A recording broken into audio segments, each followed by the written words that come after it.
ప్రభు అయిన యేసుక్రీస్తు మధురమైన నామములో మీ అందరికీ శుభములు తెలియజేస్తున్నాం. మరొకసారి ఈ లైవ్ ప్రోగ్రాం ద్వారా మీ ముందుకు ఇలా రావడానికి ప్రభు గొప్ప కృప నాకు అనుగ్రహించి ఉన్నాడు. అంత మాత్రమే కాదు, మీరందరూ కూడా దేవుని వాక్యం వినుటకు శ్రద్ధతో దైవ సేవకులు విశ్వాసులైన వారు వింటున్నందుకు మిమ్మల్ని అందరిని అభినందిస్తున్నాను. దేవుడు మిమ్మల్ని మీ కుటుంబాలని సర్వసమృద్ధిగా ఆశీర్వదించి దీవించునుగాక. ప్రియులారా, ఈ భయంకరమైన ఈ దినాల్లో మరి మనము మన పిల్లల్ని ఏ రీతిగా సిద్ధపరిస్తే పిల్లలు దేవుని కొరకు గొప్ప విజయవంతులుగా నిలవబడి దేవునికి మహిమ తీసుకొస్తారో అన్న విషయం బైబిల్లోండి కొన్ని వచనాలు ఈరోజు మీకు అందిస్తాం. ఆదివారం మరి పూర్తిగా పిల్లల ద్వారా దేవుడు ఎలాంటి కార్యాలు జరిగించాడో మీకు తెలియజేస్తాం. ప్రస్తుతానికి ఈ 2 ప్రోగ్రాముల ద్వారా అబ్రహాం కొరకు ఆఫ్ చేస్తాం. వీలైతే వచ్చి మరి లక్షవారం అనగా బేస్త వారం వల్ల అబ్రహాం గురించి మొదలు పెడదాం. ఆదివారం కూడా పిల్లల విషయంలోనే మాట్లాడతాం. ప్రియులారా, బైబిల్లో అనేకమైన ఆశ్చర్యమైన సంగతులు కనిపిస్తాయి. అద్భుతమైన సంఘటనలు జరిగినవి కనిపిస్తుంటాయి. 8వ కీర్తన 2వ వచనంలో ఓ అద్భుతమైన మాట ఇలా రాయబడిందండి. దయచేసి గమనించండి. దానికి ముందు చిన్న ప్రార్థన. మహోన్నతుడైన తండ్రి, ఈ రీతిగా మరలా మీ సాన్నిధ్యములో కూడుకొని నీ వాక్యం వినుటకు మాకిచ్చిన అవకాశం కొరకాయి నిన్ను స్తుతిస్తూ మహిమపరుస్తూ వాక్యము ద్వారా మాతో మాట్లాడి మహిమ పొందమని క్రీస్తు ప్రభు ద్వారా వేడుకుంటున్నాం తండ్రి. ఆమేన్. ప్రియులారా, 8వ కీర్తన 2వ వచనం, శత్రువులను పగ తీసుకున్న వారిని మాన్పివేయుటకై నీ విరోధులను బట్టి బాలుల యొక్కయు చంటి పిల్లల యొక్కయు స్తుతుల మూలమున నీ ఒక్క దుర్గమును స్థాపించి ఉన్నావు. ప్రియులారా, ఎంత గొప్ప విషయాలు ఇక్కడ రాయబడ్డాయంటే, ఆ 8వ కీర్తనలో ఎన్నో విషయాలు ఉన్నాయి. అతి ప్రాముఖ్యముగా బాలుల యొక్కయు సంటి పిల్లల యొక్క స్తుతుల మూలమున నీ ఒక దుర్గాన్ని స్థాపిస్తావన్నాడు. దీనికి ఈరోజు మన యొక్క అంశం తల్లి ఒడిలో నుండియే బాలుని యొక్క విజయం. అది కింద రానున్న సమయాల్లో వింటాం. తల్లి ఒడిలో నుండియే బాలుని యొక్క విజయం. ప్రియులారా, సామెతలు 22వ అధ్యాయం 6వ వచనంలో ఇలాగుంది, బాలుడు నడవలసిన మార్గమును వానికి నేర్పుము, వాడు పెద్దవాడైనప్పుడు దాని నుండి తొలగిపోడు.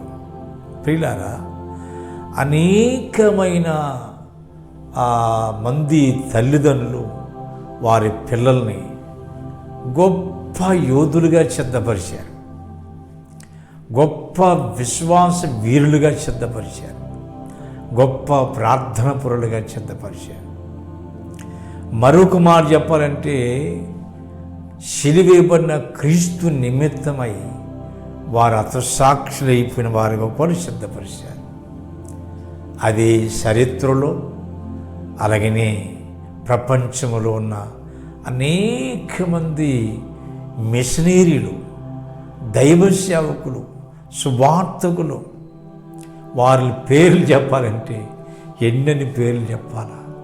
వారి తల్లిదండ్రులు పిల్లల్ని సిద్ధపరిచిన విషయంలో ఆ పిల్లలు, ఆ పసికందులు, పసిబాలురు, చంటి పిల్లల యొక్క బాలుల యొక్క స్థుతుల మూలమున వారి జీవితం యొక్క విధానంలో, వారు జీవించే విధానం మూలంగా దేవుడు ప్రపంచంలో ఎన్నో గొప్ప అద్భుతాలు జరిగించాడు, జరిగిస్తున్నాడు, జరిగించబోతున్నాడు కూడా. బాలుల యొక్కయు సంటి పిల్లల యొక్కయు స్తుతులు మూలముగా నీ ఒక దుర్గాన్ని స్థాపించావు. దేవాదేవుడు, సర్వ సృష్టికర్తని దేవుడు, సర్వాధికారి అయిన దేవుడు, సర్వ సృష్టికి ఆది సంపూర్తులైన వాడు, సర్వాధికారము కలిగిన దేవుడు ఒక పశు మొగ్గల ద్వారా, పసి పిల్లల ద్వారా, బాలుల ద్వారా, సంటి పిల్లల యొక్క స్తుతుల మూలమున దేవుడు, పరలోకముందని దేవుడు ఒక దుర్గాన్ని స్థాపిస్తాడు. ఎంత ఆశ్చర్యం అండి! సంటి పిల్లల యొక్క స్తుతుల మూలంగా, బాలుల యొక్క స్తుతుల మూలముగా, వారి ప్రార్థన జీవితం ద్వారా, వారు జీవించే విధానము ద్వారా ఆ దేవదేవుడు ప్రపంచంలో ఒక దుర్గాన్ని స్థాపిస్తాడు. అటువంటి పిల్లలు చాలామంది బైబిల్ ఉన్నారు. ఈ పూట కొద్దిమంది చూపిస్తాను, రానున్న వచ్చి ఆదివారం మరికొంతమంది. ప్రియులారా, మత్తయి సువార్త 11వ అధ్యాయం 25 నుండి 27 వరకు చక్కని మాటలు ప్రభు చెబుతున్నాడు. తండ్రి, జ్ఞానులకును వివేకులకును బయలుపరచుగా పసి బాలులకు ఈ సంగతులు బయలుపరచమని తండ్రి నేను నిన్ను స్తుతిస్తున్నానయ్యా. తండ్రి యేసు ప్రభు తండ్రిని స్తుతిస్తున్నాడు. ఎందుకు తెలుసా? తండ్రి, నీవు ప్రపంచంలో మహాజ్ఞానులు ఉన్నారు, వివేకవంతులున్నారు, విలాసపరుచున్నారు, ఎందరూ మహాపండితులు ఉన్నారు. కానీ వారందరిని పక్కన పెట్టి పసి బాలులకి, చిన్న పిల్లలకి, చంటి పిల్లలకు ఈ విషయాలను బయలుపరిచావు, నువ్వు తెలియజేశావు. అందుకే నీకు స్తోత్రాలు తండ్రిని ఆయనే స్తుతిస్తున్నాడు. ఒక చిన్న బాలుడిగా, చిన్న పసికందుగా తండ్రి ఎదుట ఒక చిన్న బాలుడైపోయి తన్ను తాను తగ్గించుకొని ప్రభువు తండ్రిని స్తుతిస్తూ ఆరాధిస్తున్నాడు. ఎంత ఆశ్చర్యం! అది ఇప్పుడు వర్ణించడానికి, వివరించడానికి కూడా అది సమయం చాలదు. ప్రియులారా, పశుబాలురకు తండ్రి ఈ సంగతులు తెలియజేసావు, నీవు బయలుపరిచావు. అందుకే నేను నిన్ను స్తుతిస్తున్నాను, నిన్ను ఆరాధిస్తున్నాను. తండ్రి, ఎంత గొప్ప విషయం అండి! ప్రియులారా, 2వ రాజుల గ్రంథం మనందరికీ తెలిసిన విషయాలే ఈరోజు మాట్లాడుతున్నాం. 5వ అధ్యాయంలో 1 నుండి 18 వచనాల్లో ఎన్నో విషయాలు రాయబడ్డాయి. నయమాను అనే కుష్ఠరోగి ఉన్నాడు. ఆ సిరియాను వచ్చి ఇశ్రాయేలును చెర తీసుకెళ్ళిపోయిన తర్వాత ఇశ్రాయేలు దేశంలో ఒక చిన్న పాపని తీసుకెళ్ళిన తర్వాత ఆ చిన్న పాప అలా ఎట్లా నయమాను నచ్చిందో తెలియదు, కానీ ఆ చిన్న పాపని నయమాను ఇంటికి తీసుకెళ్ళి పని పిల్లకి పెట్టుకున్నాడు. ఆ అమ్మాయి, ఆ చిన్న పాప, ఆ పసి పాప, ఆ నయమాను సైన్యాధిపతి, గొప్ప ఉద్యోగస్తుడు, ఆ ఇంట్లో పరిచర్య చేస్తుంది. కానీ ఆ ఇంట్లో ఆ చిన్న పాప ఎంత జ్ఞానముతో, వివేకముతో దేవుణ్ణి కలిగి, ఇశ్రాయేలు దేవుణ్ణి కలిగి, ఇశ్రాయేల్ దేశంలో ఉన్న ప్రవక్తలను గుర్తుపెట్టుకొని, ప్రార్థనాపరులను గుర్తుపెట్టుకొని, ఆ దేశం యొక్క ప్రభావాలను గుర్తుపెట్టుకొని ఆ ఇంట్లో పనిచేస్తుంది. అప్పుడు ఆ నయమానికి కుష్టు రోగం ఉందని ఆ అమ్మాయి గమనించింది. అప్పుడు ఒక రోజున ఆ యజమానుల దగ్గరికి వెళ్ళి, ఏమని తెలుసండి, నా యజమానురాల, ఇదిగో నా యజమానుడు ఇజ్రాయేల్ దేశంలో ప్రవక్త ఉన్నాడు, ఆ ప్రవక్త దగ్గరికి వెళితే నా యజమానుడు బాగైపోతాడు అని చెప్పింది. ఆ వార్త నయమాన్ ఇంటి రాగానే తన భార్య చెప్పిందండి, ఇదిగో ఇజ్రాయేల్ దేశంలో ఒక ప్రవక్త ఉన్నాడంట, ఎలీషా అని ఒక ప్రవక్త ఉన్నాడంట, ఆ ప్రవక్త దగ్గరికి వెళ్తే నువ్వు బాగవుతుందంట, బాగా అయిపోతావంట, ఆ దైవజనుడు ప్రార్థన చేస్తేను ఆ దైవజనుడి దగ్గరికి వెళ్తే నీ కుష్ఠరోగం బాగైపోద్దంట అని చెప్పగానే వెంటనే అతను రాజు దగ్గరికి వెళ్ళాడు. అయ్యా, నా రోగం బాగు చేసుకోవడానికి ఇజ్రాయెల్ దేశానికి వెళ్తాను, అక్కడ ప్రవక్త ఉన్నాడని చెప్పగానే నీకేమి కావాలో తీసుకెళ్ళమని చెప్పాడు. వెళ్ళిన తర్వాత చాలా ఓందాగా వెళ్ళాడు. ఎలీషా దగ్గరికి వెళ్ళి ఆ దగ్గరికి వెళ్ళకముందే ఎలీషాకి అర్థమైపోయింది. అప్పుడు ఆ నయమానుడు వచ్చాడు. దగ్గర రాకమునిపే ఆ నయమానుతో ఎలీషా చెప్పాడు, వెళ్ళి యోర్దాను నదిలో 7 సార్లు మునగమన్నాడు. అవన్నీ కూడా మనకి బాగా తెలిసిన సంగతులే, కానీ అవన్నీ ఇప్పుడు చెప్పను. అతను 7 మార్లు మునిగిన తర్వాత అతని శరీరమంతయు కుష్ఠరోగంతో నిండిపోయిన శరీరమంతా కూడా బాగైపోయి 7వసారి మునిగి బయట తేలుతుండగానే చేతులకు గోర్లు వచ్చేసి, చేతుల్లో పుండ్లు పోయినాయి, ఆరోగ్యం వచ్చేసింది. ముఖం తడి చూసుకున్నాడు, శరీరం అంతా చూస్తున్నాడు, కాళ్ళను చూస్తున్నాడు, అన్ని గోర్లు వచ్చాయి, పసి పిల్ల దేహం వల్ల వచ్చేసింది. అబ్బా, ఎంత గొప్ప ఆశ్చర్యం, ఎంత గొప్ప ఆశ్చర్యం.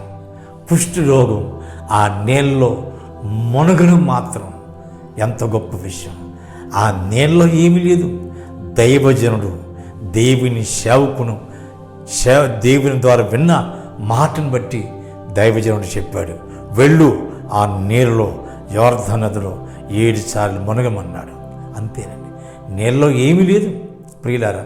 దేవుని సేవకుని యొక్క మాట 44వ అధ్యాయంలో యెషయా గ్రంథం 26వ వచనం మాట ఉంది, నేనే నా సేవకుని మాటను రూఢీపరుస్తున్నాడు. ఎలీషా చెప్పాడు, ఆ మాటను దేవుడు రూఢీపరిచాడని. 7వసారి మునిగి తేలగానే ఎంతో కుష్ఠరోగం పోయింది. పసిపిల్ల దేహమంతా నిగనిగలాడుతుంది. ఎంత పసిపిల్ల దేవుని నిగనిగలాడుతుందో అలా నిగనిగలాడుతుందని అతను సంతోషం ఎంతంత కాదు ప్రియులారా. వెంటనే పరిగెత్తి వెళ్ళిపోయి ఎలీషా దగ్గర సాగిలి పడిపోయి ఏది చేశాడు. అప్పుడు ఎన్నో జరిగినాయి. అయితే ఆఖరికి ఏమని తెలుసా, అయ్యా, ఒక 2 కంచర గాడిదలు పోసి ఆ మట్టి నాకు ఈ బాబు, ఆ మట్టిని నాకు ఇస్తే చాలు, నా దేశానికి వెళ్ళిపోయి నీ దేవునికి, ఇజ్రాయేల్ దేవునికి నేను బలిపీఠం కట్టుకొని నేను ఆరాధన చేస్తాను. ఆయన ఆరాధన దైవం ఆయన తప్ప నాకు వేరే లేరు, ఆయన నాకు కావాలని చెప్పి వెళ్ళిపోయండి. ప్రియులారా గమనించండి, ఆ చిన్న అమ్మాయి, ఆ చిన్న పాప చెప్పిన ఆలోచన, ఆమె యొక్క ఆలోచన ఒక సైన్యాధిపతి అయిన కుష్ఠరోగిని బాగు చేసి స్వస్థపరిచి, ఆ కుష్ఠరోగి బాగుపడటమే అతను కాదు, అతను నిజ దేవుని తెలుసుకోవడానికి, జీవము గల దేవుణ్ణి తెలుసుకోవడానికి, ఇశ్రాయేలు దేవుడి సృష్టికర్త దేవుడిని తెలుసుకోవడానికి గొప్ప అవకాశంగా మారింది. ఎంత ఒక చిన్న పసిపిల్ల ఆ స్థుతుల మూలంగాను, ఆరాధన మూలంగాను, ఆమె ఇచ్చిన ఆలోచన మూలంగాను, ఆమె చేసిన ప్రార్థన మూలంగాను, అదిగో ఆమె యొక్క ఆలోచన ప్రకారంగా ఆ దైవజనుడి దగ్గరికి వెళ్ళగానే అతను బాగైపోడండి. ప్రియులారా, మట్టిని తెచ్చుకున్నాడు, బలిపీఠం కట్టుకున్నాడు, నిజదేవుణ్ణి ఆరాధించడం మొదలుపెట్టాడు. ఎవరి ద్వారా తెలుసా? ఒక చిన్న పసి పాప ద్వారా ఎంత ఆశీర్వాదం అండి, ఎంత దీవెన. ఆ 8వ కీర్తన 2వ వచనంలో చంటి పిల్లల యొక్కయు బాలుల యొక్కయు స్తుతుల మూలముగా నీ ఒక్క దుర్గమును స్థాపించావు. అదిగో ఆ చిన్న పాప యొక్క ఆలోచన ద్వారా పెద్ద ఆ సైన్యాధిపతిని మార్చివేసింది. సైన్యాధిపతిని జీవము గల దేవుని వైపు తిప్పింది. అంత గొప్ప కార్యం చేయగలిగింది ఒక చిన్న పాప ఆలోచన. ప్రియులారా గమనించండి. అదే సమయంలో అపోస్తల కార్యం 12వ అధ్యాయం 12వ వచనం నుండి 16 వరకు అక్కడ మనం ఆలోచన చేస్తే 12వ అధ్యాయంలో మొదటి వచనాల్లో యాకోబును ఖడ్గంతో చంపించారు. ఆ తర్వాత పేతురును చెరసాలు వేశారు. 5వ వచనం 12వ అధ్యాయం 5వ వచనంలో సంగమైతే అత్యాశక్తితో రాత్రి అంతా ప్రార్థన చేస్తారు. మారుపేరు యోహాను తల్లి అయిన మరియ ఇంట్లో ప్రార్థన చేస్తారు. ఆ మధ్యరాత్రుల్లో ప్రార్థన చేస్తుండగా దేవుడు పరలోకం దూతను పంపించాడు. చెరసాల తలుపులు తీశారు. దూత పేతురు పడుకున్న లేపి తీసుకొచ్చాడు. పేతురు ఆ ఇంటికి వెళ్ళాడు. తలుపు తడుతున్నాడు. అందరూ ప్రార్థన చేస్తున్నారు. ఆ చిన్న పాప రోదే అని చిన్న పాప పరిగెత్తుకుని వచ్చి పేతురు స్వరాన్ని గుర్తుపట్టిందండి.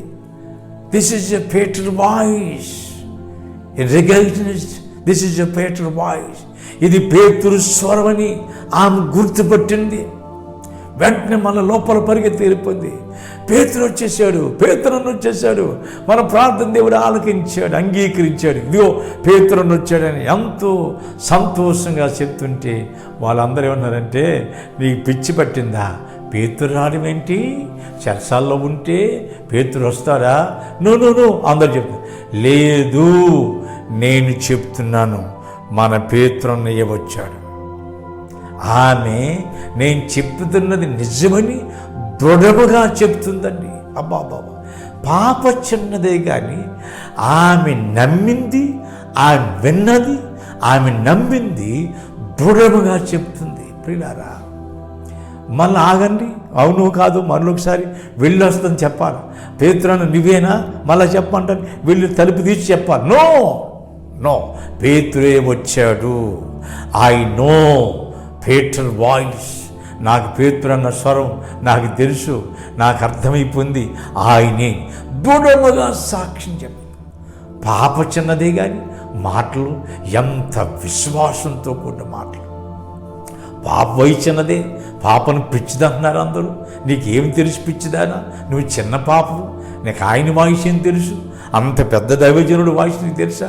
మాకు తెలుసు కానీ అని చెప్పినట్టు మాట. నో, అది కాదు, నాకు తెలుసు, అది పేతురు వాయిసే. పేతురు స్వరమే. I know that is a Peter voice. I see again that is a Peter voice. Come and see, open the door. రండి చూడండి, తలుపు తెరవండి. దృఢముగా చెబుతుందండి. అబ్బా ప్రియమైన విశ్వాసులైన తల్లిదండ్రులారా గమనించండి. చిన్న పాప దృఢముగా చెబుతుంది. ఏదైతే విన్నదో అది నమ్మింది, ఏదైతే నమ్మిందో అది మాట్లాడుతుంది. పసిపిల్లలు అదేనండి, ఏదైతే వింటారో అది నమ్ముతారు, ఏదైతే నమ్ముతారో అదే మాట్లాడతారు. ఆ మాట వెనకేరండి. నిజం, నేను చెప్తున్న నిజం దృఢముగా చెప్తుంది. She is listen, she is believe, he spoke out. ఆ విన్నది, నమ్మింది, మాట్లాడుతుంది. పాప చిన్నదే, అందరి దృష్టిలో పిచ్చిదే కావచ్చు, చిన్న పాపే కావచ్చు. ఆ మాటల్లో ఏమీ లేదన్నట్టు ప్రజలకు అర్థం కావచ్చు, కానీ ఆ మాట సత్యమైంది. వెంటనే పరిగెత్తుకొచ్చి తలుపు తెరవగానే పేతురు. ప్రియులారా చిన్న పిల్లలు స్తుతుల మూలంగా, చిన్న పిల్లల మాటల మూలంగా, చిన్న పిల్లల సాక్ష్యం మూలంగా, చిన్న పిల్లలు బాబా ఆ సాక్ష్యం మూలంగా ఎంత గొప్ప కార్యం చేస్తున్న దేవుడు. అలాగని యోహాను సువార్త 6వ అధ్యాయం 1 నుండి 14 వచనాలు చూస్తే అక్కడ యేసు ప్రభు వాక్యం చెప్తున్నప్పుడు జనసమూహం ఆయన ఎదురుకు వచ్చింది. యేసు ప్రభు ఎప్పుడు వాక్యం చెప్పినా, కొండ మీద చెప్పినా, సముద్ర తీరాలు చెప్పినా, ఏ గ్రామంలో చెప్పినా, ఏ ఊర్లో చెప్పినా, ఏ పట్టణంలో చెప్పినా జనసమూహం వస్తారు. అయితే వారు జనసమూహం దేవుని వాక్యం 3 రోజులు విన్నారు. వింటేనే ఉన్నారు ప్రియులారా. ఆ తర్వాత ఆయన ముగించి వారి ఇండ్లకు పంపించాలనుకున్నాడు. అప్పుడు ప్రభువు చెప్పాడు, ప్రభు యొక్క ఆలోచన, వీరి దారిలో మోర్షలు పడిపోతారేమో, ఆకలికి ఆ 3 రోజులు ఆహారం లేదు, ఆకలికి అలమటిస్తారేమో, మోర్షలు పడిపోతారేమో అని చెప్పి శిష్యుని అడిగారు, మీ దగ్గర ఆహారం ఉందా? అందరూ మా దగ్గర లేదు, మా దగ్గర లేదు. అప్పుడు ఒక ఆయన వచ్చి, శిష్యుడు వచ్చి, అదిగో ప్రభువా, ఒక చిన్న పిల్లవాడి దగ్గర, ఒక చిన్న బాలుడి దగ్గర, ఒక సంచి బాబు దగ్గర నేను చూశానయ్యా, 5 రొట్టెలు ఉన్నాయి, 2 చేపలు ఉన్నాయి. కానీ 5 రొట్టెలు 2 చిన్న చేపలు ఎంతమందికి అవుతాయి ప్రభువా, నువ్వు చెప్పయ్యా అని. అవి తీసుకొని రమ్మన్నాడండి. ఆయన స్తుతులు చెల్లించాడు, కృతజ్ఞతాస్తుతులు చెల్లించాడు, ప్రభువుని ఆరాధన చేశాడు. వాటిని విరిచాడు, శిష్యుడిగా ఇవ్వమన్నాడు, వడ్డించమన్నాడు. అబ్బా, పంక్తులుగా కూర్చున్నారు, వడ్డిస్తుంటే వారు తింటున్నారు, ఇంకా వడ్డిస్తున్నారు, వారు తింటున్నారు. ఆ లైన్ అయిపోయింది, ఈ లైన్ అయిపోయింది, మొదటి పంక్తి, రెండోది, మొదటి లైన్, 3, 4, 5. అయ్యో బాబు, తింటూనే ఉన్నారండి.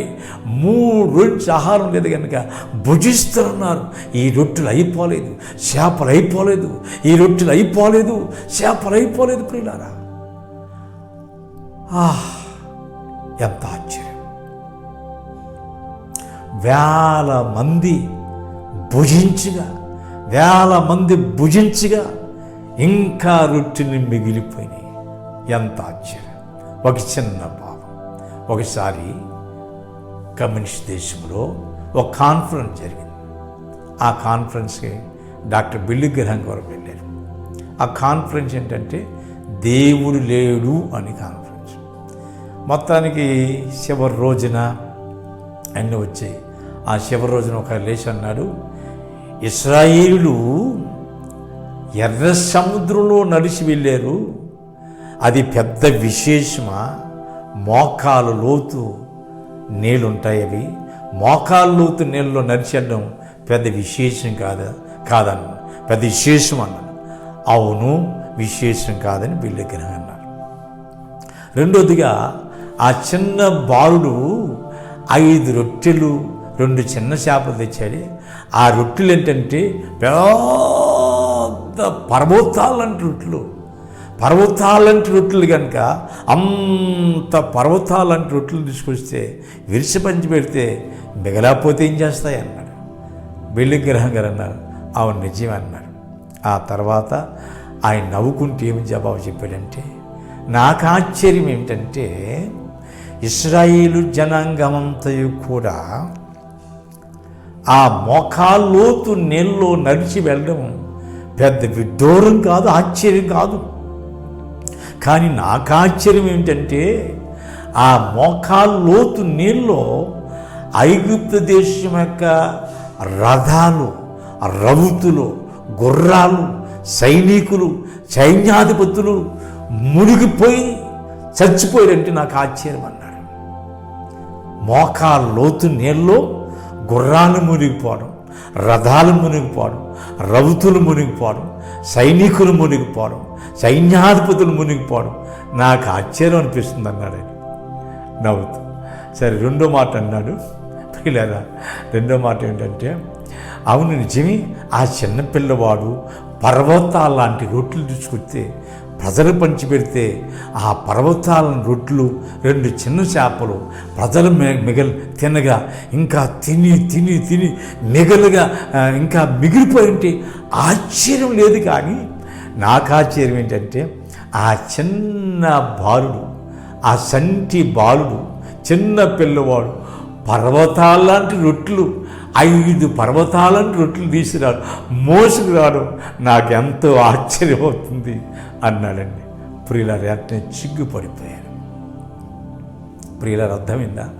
పర్వతాలను రొట్టెలు కాదు, 5 రొట్టెలు అంతే. అయితే ఆ చిన్న పిల్లవాడి యొక్క గొప్ప విశేషం ఏమిటంటే, ఈ 3 రోజులు వారు తల్లి పంపించిన రొట్టెలు మర్చిపోయాడు, చేపలు మర్చిపోయాడు, ఆకలి మర్చిపోయాడు. అంటే దేవుని వాక్యం, సజీవుడైన దేవుని కుమారుడైన క్రీస్తు వాక్యం వింటుంటే పేతురు అంటాడే, మీరు కూడా వెళ్ళిపోవాలని అనేక మంది ప్రభువుని వెంబడించుకుని వెళ్ళిపోతే మీరు కూడా వెళ్ళిపోతారని తన శిష్యులతో ప్రభువు చెప్పినప్పుడు పేతురు అంటాడు, ప్రభువా మేము ఎక్కడికి వెళ్ళగలమయ్యా, నీవే నిత్య జీవపు మాటలు గలవాడు. అవును, నిత్య జీవపు మాటలు గలవాడు నీవైతే నీ మాటల్లో జీవం ఉంది, నీ మాటల్లో ప్రాణం ఉంది, నీ మాటలే నిత్య జీవం అయ్యా, ఎక్కడికి వెళ్ళగలం ప్రభు అని పేతురు అంటాడు. అలాగనే ఈ పశుబాలుడు కూడా నిత్య జీవ మాటలు, ఆ మధురమైన వాక్యం, ఆ శక్తిగల వాక్యం, జీవితాలు మార్చే వాక్యం వింటుంటే ఆకలి మర్చిపోయాడండి. అప్పుడు రొట్టెలు అడుగుతుంటే మీ దగ్గర ఏమైనా ఆహారం ఉందంటే ఆ బాలుడు అంకులు ఇదిగో అంకులు, నా దగ్గర 5 రొట్టెలు ఉన్నాయి అంకులు, చిన్న చేపలు ఉన్నాయి అంకులు అని చెప్తే గబగబగబ పరిగెత్తి వచ్చేసి అంకులు ఇగో నా దగ్గర రొట్టెలు ఉన్నాయని ఆ రెట్టులు ఆ చిన్న చేపలు ఆయనకి ఇచ్చాడు. ప్రియులారా, వేల మంది భుజించారు. చిన్న పిల్లలు. అది స్తుతుల మూలం కావచ్చు, ప్రార్థన మూలం కావచ్చు, ఒక ఆలోచన మూలం కావచ్చు, ఒక తలంపు మూలం కావచ్చు, దేవునికి ఇచ్చిన ద్వారా కావచ్చు, ఏదైనా కావచ్చు. దేవుడు ఒక దుర్గాన్ని స్థాపిస్తాడు. దేవుని నామానికి గొప్ప మహిమ తీసుకొస్తాడు. దేవుని నామానికి గొప్ప మహిమ తీసుకొచ్చి ఒక దుర్గాన్ని స్థాపిస్తాడు, ఒక ధ్వజాన్ని స్థాపిస్తాడు, ఒక విజయాన్ని నెలకొల్పుతాడు చిన్న పిల్లలు స్తుతుల మూలముగా. ప్రియులారా గమనించండి. అలాగనే మొదటి సామ్యుల గ్రంథం 17వ అధ్యాయం 33 నుండి మనం చూసినట్లయితే 33 వచనం, ఆ అధ్యాయం అంతా యుద్ధాలు ఉన్నాయి. ఆ యుద్ధం జరుగుతున్నప్పుడు 40 రోజులు ఇంచుమించు యుద్ధ భూములు ఉన్నారు ఇశ్రాయేలు కూడా. ఇశ్రాయేలు సైన్యాధిపతులు ఉన్నారు. కానీ ఆ మరి శత్రువు, అతని పేరు చెప్పండి, గొలియాతు. ఆ గొలియాతు అని వాడు 6 మూలలు చేరడం. అతను ఏమన్నారు తెలుసా? ఇశ్రాయిల్లారా, మీలో ఎవరైనా ఒక్కడండి, నన్ను చంపితే మా దేశం అంతా ఓడిపోయినట్టు లెక్క, లేక నా దగ్గర రండి, నేను ఒక్కరిని చంపితే మీరు ఓడిపోయిన లెక్కని 40 రోజులు ఛాలెంజ్ చేస్తున్నారు, సవాలు చేస్తున్నారు. ప్రియులారా, అటువంటి పరిస్థితుల్లో ఎవ్వడూ కూడా సాహసించి ముందుకు వెళ్ళకపోతున్నారు. ఎవరో కూడా ముందుకు వెళ్ళకపోతున్నారు. ఆ సైనికులు తల్లిదండ్రులు, ఆ సైనికులు పిల్లలు, ఆ సైనికులకు భార్యలు, ప్రియులారా, ఇంట్లో నుండి ఎంత ఏడుస్తున్నారు, ఇంట్లో నుండి ఎంత ప్రలాపిస్తున్నారు. అయ్యో, నా భర్త యుద్ధభూమికి వెళ్ళాడు, లేక నా కుమారుడు యుద్ధభూమికి వెళ్ళాడు అని ఎంత లోపలుండి ఎంత బాధపడుతున్నారు. అటువంటి పరిస్థితుల్లో ఛాలెంజ్, సవాల్ చేస్తున్నాడు ఎవరు? గొలియాతు. ఇశ్రాయేలు ఎవరు సాహసించలేదు. అప్పుడు యెషయా దావీదును వాళ్ళ అన్నలు చూసి పంపించడానికి జున్నుగడ్డలు, పేలాలు, కొంత ఆహారం పంపించాడు. రాజు కూడా మంచి ఆహారం పంపించాడు. అక్కడికి వెళ్ళగానే వారి పెద్దన్న ఏదో కోపడ్డది, అంత మనకు కాదు. కానీ ఈ సున్నత లేని వాడు, ఈ సున్నత లేని ఫిలిష్తీయుడు జీవము గల దేవుని సైన్యాన్ని తిరస్కరిస్తున్నాడు. ఈడెవడు ఎంతటి వాడని మాట్లాడుతున్నాడు. ఆ మాట ఈ మాట రాజు దగ్గరికి వెళ్ళింది, సౌలు రాజు దగ్గరికి. ఆ సౌలు రాజు దగ్గర దావీదు ఎలబోడికి, ఈ దావీదు చిన్న పిల్లవాడు, చిన్న బాలుడు. అయ్యో నీవా? ఆ 33 వచ్చిన అన్నాడు, దావీదా నువ్వు బాలుడు, నువ్వు చిన్న పిల్లవాడు, నువ్వేం చేయగలుగుతావు? వాడు యుద్ధ వీరుడు, యుద్ధంలో ఆరుతేరినవాడు, నీకు ఈ చెంప కొడితే పాలు కడతాయి, ఈ చెంప కొడితే పాలు కడతాయి. నీవు చూస్తే పసిపిల్లవాడు బాబు, బాలుడినైనా నీవేం చేస్తావు? నీవేం చేయలేవు. అప్పుడు అంటున్నాడు, నా ఏళ్ళు వాడా, నిజమే నేను బాలుడినే కానీ నా తండ్రి చిన్న మందను అరణ్యములో కాస్తుండగా ఒకరోజు సింహం ఎలుగుబంటి వచ్చింది, వాటిని తరిమాను. వాటిని తరిమినప్పుడు వాటి నోట్లో ఉండి దాని నోట్లో నుండి గొర్రె పిల్లని విడిపించి తీసుకొచ్చినప్పుడు సింహం నా మీదకి వచ్చింది వ్యతిరేకంగా. నా మీదకి వచ్చినప్పుడు నేను దాన్ని గడ్డం పట్టుకొని కొట్టి దాన్ని చంపితిని. సింహాన్ని చంపాను, వెలుగుబంటిని చెప్పాను. ఆ రెండిట్లో వీడు ఒక్కడిగా అవుతాడు, వీడిని నేను చంపి ఆకాశ పక్షులకి అతని శరీరాన్ని ఎగరేస్తాను అని చెప్పి ఛాలెంజ్ చేస్తుంటే బాలుడు. రాజుకు మతిపోయింది, ఏం చేయాలో అవునా తెలీదు, కాదా తెలీదు. ఒకవేళ నిజమైతే మాకు విజయం వచ్చినట్లే. ఇంకెవరు వెళ్ళలేదు కదా, ఎవరు సాహసించలేదు కదా, ఈరోజు రేపు ఎవరికి వెళ్ళాడు కదా, వాడు జయించలేదు కదా. అలాగన్నా ఓడిపోతాం, ఇలాగన్నా ఓడిపోతాం, పోన్లే వీడు వెళ్తే జయం వస్తుంది, లేకపోతే ఓడిపోతాం అని చెప్పి రాజు తీర్మానం చేసుకొని పంపించాడు. అంతే, ఒడిసెలు తీసుకున్నాడు, రాళ్ళు తీసుకున్నాడు, సైన్యాన్ని ముందుకు వెళ్ళాడు. ప్రియులారా, ఇదంతా నేను చెప్పవలసిన అవసరం లేదు, మీకు తెలుసు. ఆ రాయి తీసుకొని గిరగిర తిప్పి ఆ సమయంలో ఏమంటుందా, అతను రే బాబు దావీదా, నీవు చిన్న పసిపిల్లవాడు, నేను చచ్చిన కుక్కను అనుకున్నావా? అసలు ఏంటి, నిన్ను చిన్న ఇలా ముట్టుకుంటే చాలా అయిపోతావు నీ పని. ఆడు ఈరోజు నీ తలకి తెగివేసి ఆకాశ పక్షులు ఎగరేస్తాంటే నో, ఈ దినమున ఇది యెహోవా యుద్ధం చేసే రోజు. ఇది దేవుని యొక్క యుద్ధ భూములు ఉన్నాం, దేవుడు యుద్ధం చేస్తున్నాడు. యెహోవా ఈ యుద్ధశూరుడు, యుద్ధం యెహోవాది, యుద్ధం మాది కాదు, యుద్ధం యెహోవాది. ఈరోజు నీ తల తెగవేసి ఆకాశ పక్షులకి ఎగరేస్తానని ఛాలెంజ్ చేశాను. అయితే రమ్మన్నాడు. ఆయన పెద్ద బాణం పట్టుకుని ఈటు పట్టుకుని వస్తున్నాడు, జానబాబులోనే వస్తాడు. ఈయనేం చిన్న బాలుడు, పట్టుకుని వరుసలు తీసుకొని ఒక రాయి తీసుకుని వరుసలు పెట్టి ఇలా గిరగిరి తిప్పుతున్నాడు. అతను అలా నడిచొస్తున్నాడు. ఈయన తిప్పి ఒకడేసాడు. ఆ రాయి తిన్నగా వెళ్ళి ఈ నొసన పడింది. చాలామంది దైవసేవ చెప్తారు, నేను కూడా చెప్పాను. ముందు నుంచి దావీదు కొడితే వెనక నుంచి దేవుడు కొట్టాడండి.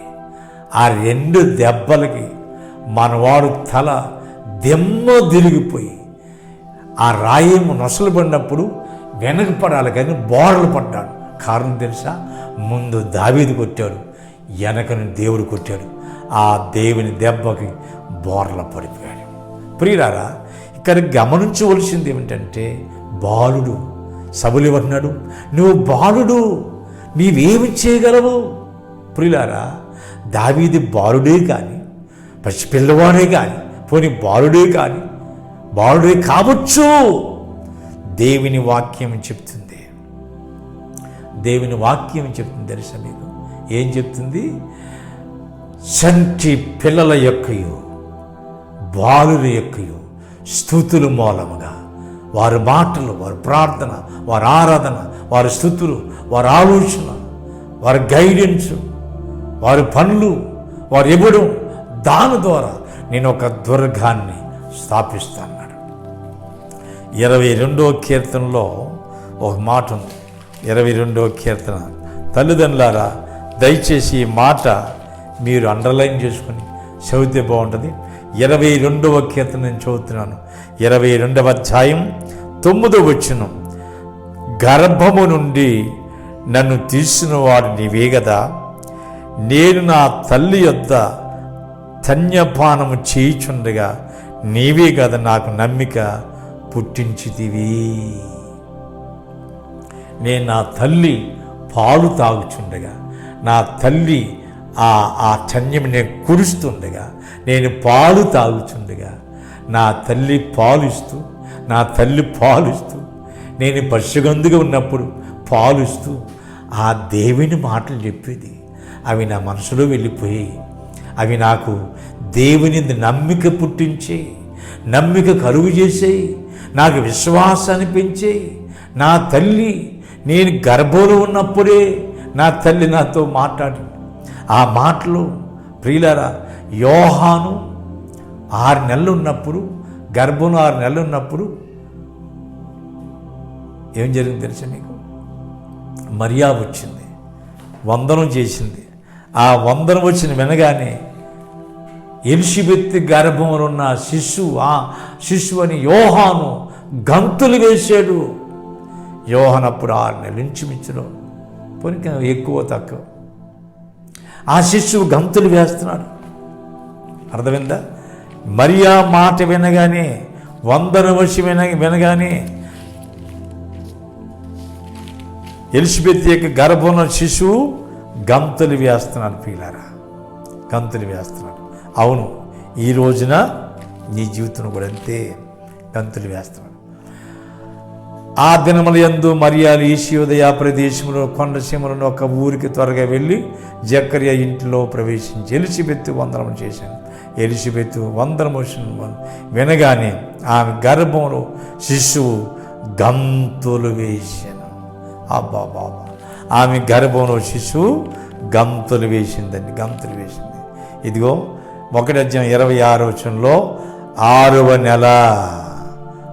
నెలలో అని చెప్తున్నాడు. ప్రియులారా, చిన్న మాట చెబుతానండి.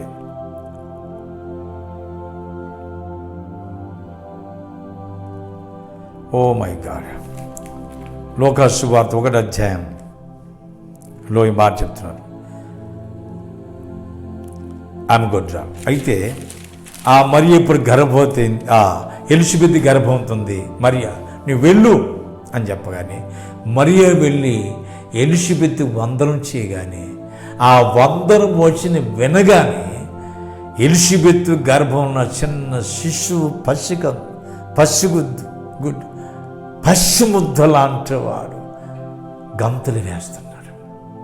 ఇక్కడ దావీదేమంటున్నాడు, నా తల్లి యొద్ద నేను ఆ రొమ్ము పాలిచ్చి ఇస్తుంటే, ఆ చన్నివిచ్చి పాలిస్తుంటే ప్రియులారా, ఆ గర్భంలోంచి ఆ తల్లి ఒడిలో నేను ఉండి పాలు తాగుతుండగా నా తల్లి నేర్పించింది.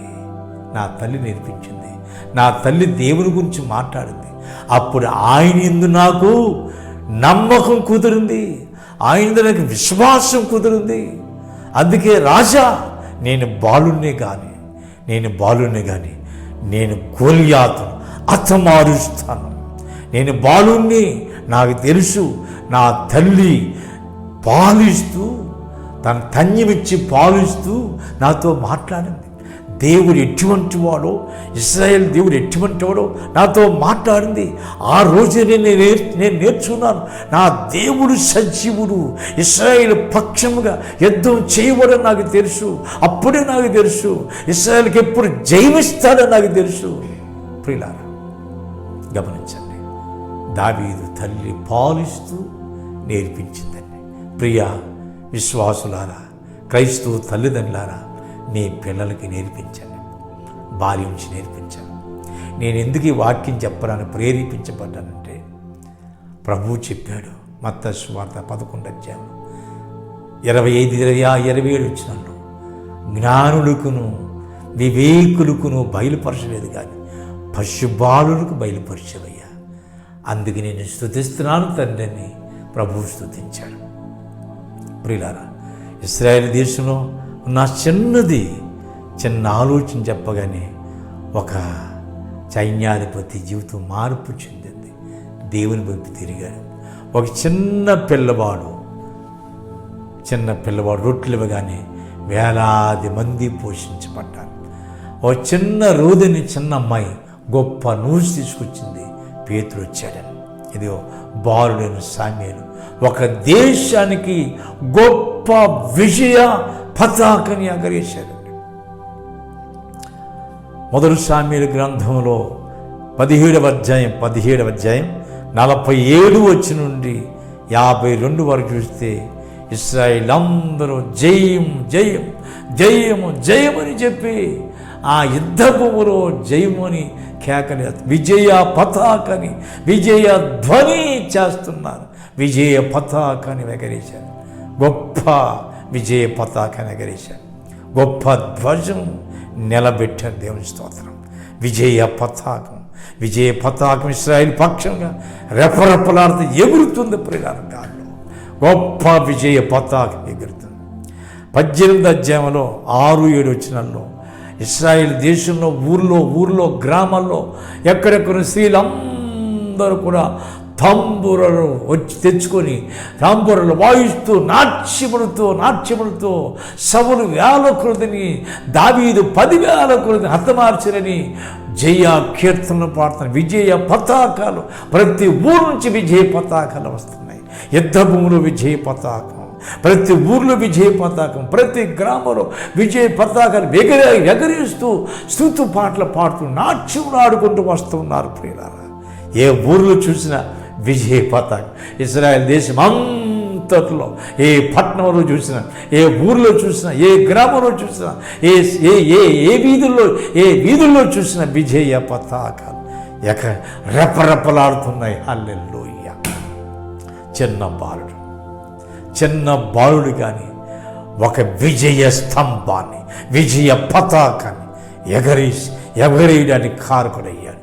ఎవరు? బాలుడైన దావీదు. విశ్వాసులారా, ఈ భయంకర దినాల్లో మీ పిల్లల్ని దయచేసి గృహాల్లో ఉంటున్నాం, లాక్డౌన్లో ఉంటున్నాం. చాలా లాక్డౌన్ మళ్ళీ పెట్టకపోవచ్చు. గృహాల్లో చాలామంది ఉంటున్నారు. మీ పసి పిల్లల్ని ప్రార్థన పరులుగా చేయండి. మీ బాలుని ప్రార్థన పరులుగా చేయండి. మీతో కూర్చుని పెట్టుకొని వారిని దేవుని స్తుతించి నేర్పించండి, ఆరాధించి నేర్పించండి. దేవుని యొక్క మహా ప్రభావం గురించి నేర్పించండి. దేవుని యొక్క మహాశక్తి గురించి నేర్పించండి. దేవుని యొక్క అద్భుత కార్యాల గురించి నేర్పించండి. ప్రార్థన ద్వారా దేవుడు ఎంత గొప్ప కార్యం చేస్తారో నేర్పించండి. స్తుతులు మూలంగా దుర్గాన్ని ఏ రీతిగా స్థాపిస్తారో నేర్పించండి. ఇదిగో దావీదు యొక్క ఆ చిన్న చర్య ద్వారా ప్రియులారా, వాగులోకి వెళ్ళాడు. 5 రాళ్ళను తీసుకున్నాడు. 12 రాళ్ళను తీసుకున్నాడు. ఒక రాయిని తీశాడు, ఒడిసిలు వేసాడు, ఇలా తిప్పి ఇసిరాడు. అంతేండి. చిన్న పని చేశాడు. దేవుని నామంలో గొప్ప విజయ పతాకాలు ఇజ్రాయెల్ దేశమంతటా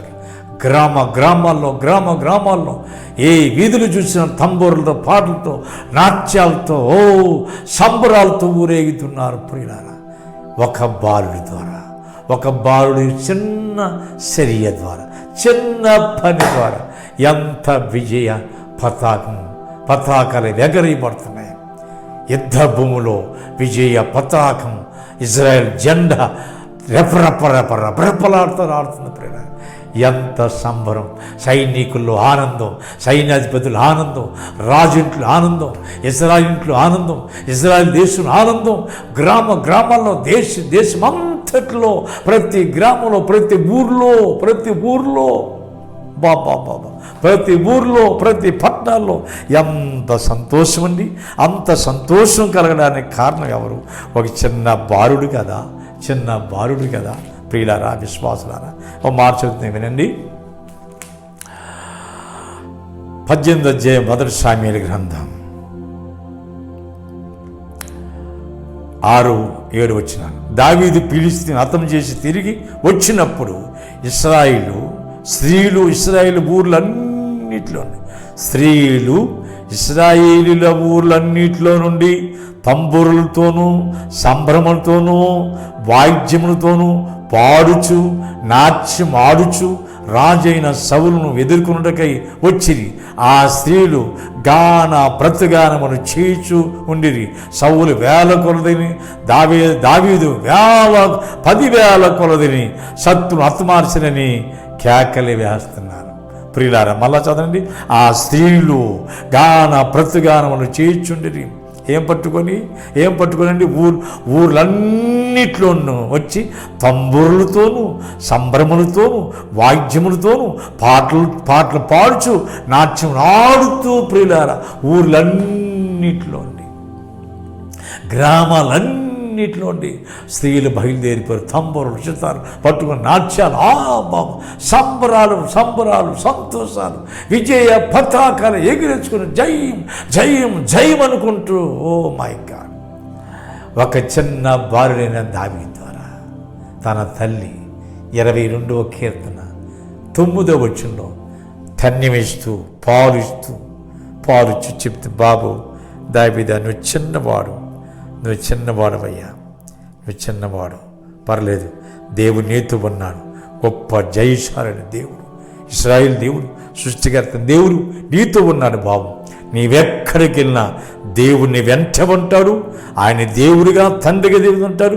ఎప్పుడు నీకు విజయమే కలుగు చేస్తాడని దావీదుకు నేర్పించింది పాలిస్తూ. ప్రియ క్రైస్తవ విశ్వాసులైన తల్లులారా మీ పిల్లలకి నేర్పించండి. ఈ భయంకరమైన కఠోరమైన దినాల్లో లోకమంతా ప్రపంచమంతా కూడా గజగజ వణికిపోతుంది. మరణము తాండ్రమాడుతుంది. మరణ విజయ పతాకాలు ఎగరేస్తుంది. మరణపు ప్రకంపాలు కలుగుతున్నాయి. ఎంతో భయంకరమైన మరణము తాండమాడుతుంది ఈ లోకంలో.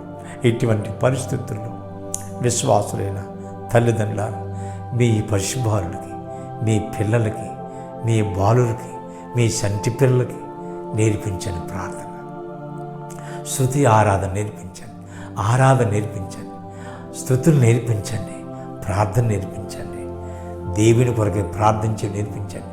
పసిపిల్లల యొక్క ప్రార్థన దేవుడు ఆలకిస్తాడు, అంగీకరిస్తాడు. నా జీవితంలో అనేక మంది పసిపిల్లలు నేను ప్రార్థన చేయించాను, స్తుతులు చెల్లించమని చెప్పాను. ఎన్ని అద్భుతాలు సంఘాల్లో దేవుడు జరిగించాడు. త్రాగుబోతులైన తండ్రులు మార్చారు. పసిపిల్లలు స్తుతుల మూలంగా, పసిపిల్లల ప్రార్థన మూలంగా దయచేసి మీ పిల్లలకి ప్రార్థన నేర్పించండి, ఆరాధన నేర్పించండి, స్తుతి నేర్పించండి, ప్రార్థన నేర్పించండి. మీ పిల్లల్ని ఈ భయంకర కాలంలో ప్రార్థన పనులు చేయండి. ప్రభు తండ్రిని స్తుతిస్తున్నాడు. ఇశ్రాయేల్ చిన్నది, ఆ చిన్న పాప సైన్యాధిపతికి ఆలోచన ద్వారా అతను స్వస్థత కలిగింది. జీవము గల దేవుణ్ణి ఆరాధన చేస్తున్నాడు. రోదని చిన్నది పేతురు గురించి స్వరం గుర్తుపెట్టింది, దృఢమని చెప్పింది.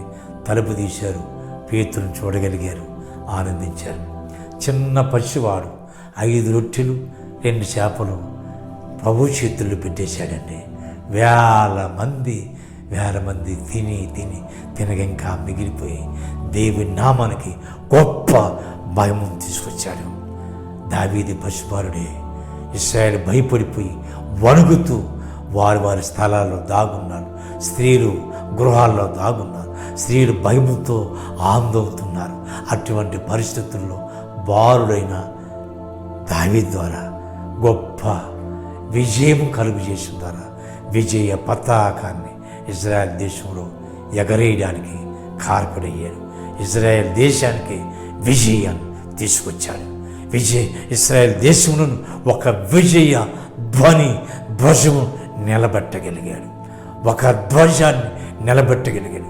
ఒక దుర్గాన్ని నిలబెట్టగలిగాడు. ఒక ధ్వజమును నిలబెట్టగలిగాడు. విజయ పతాకాన్ని ఎగరేయగలిగాడు. ఒక దావీదు. రండి, మీ పిల్లల్ని సిద్ధపరచండి. రండి, తీర్మానం చేయండి. మీ పిల్లలుంటే రమ్మని చెప్పండి, మోకరించండి, ప్రార్థన చేస్తాం.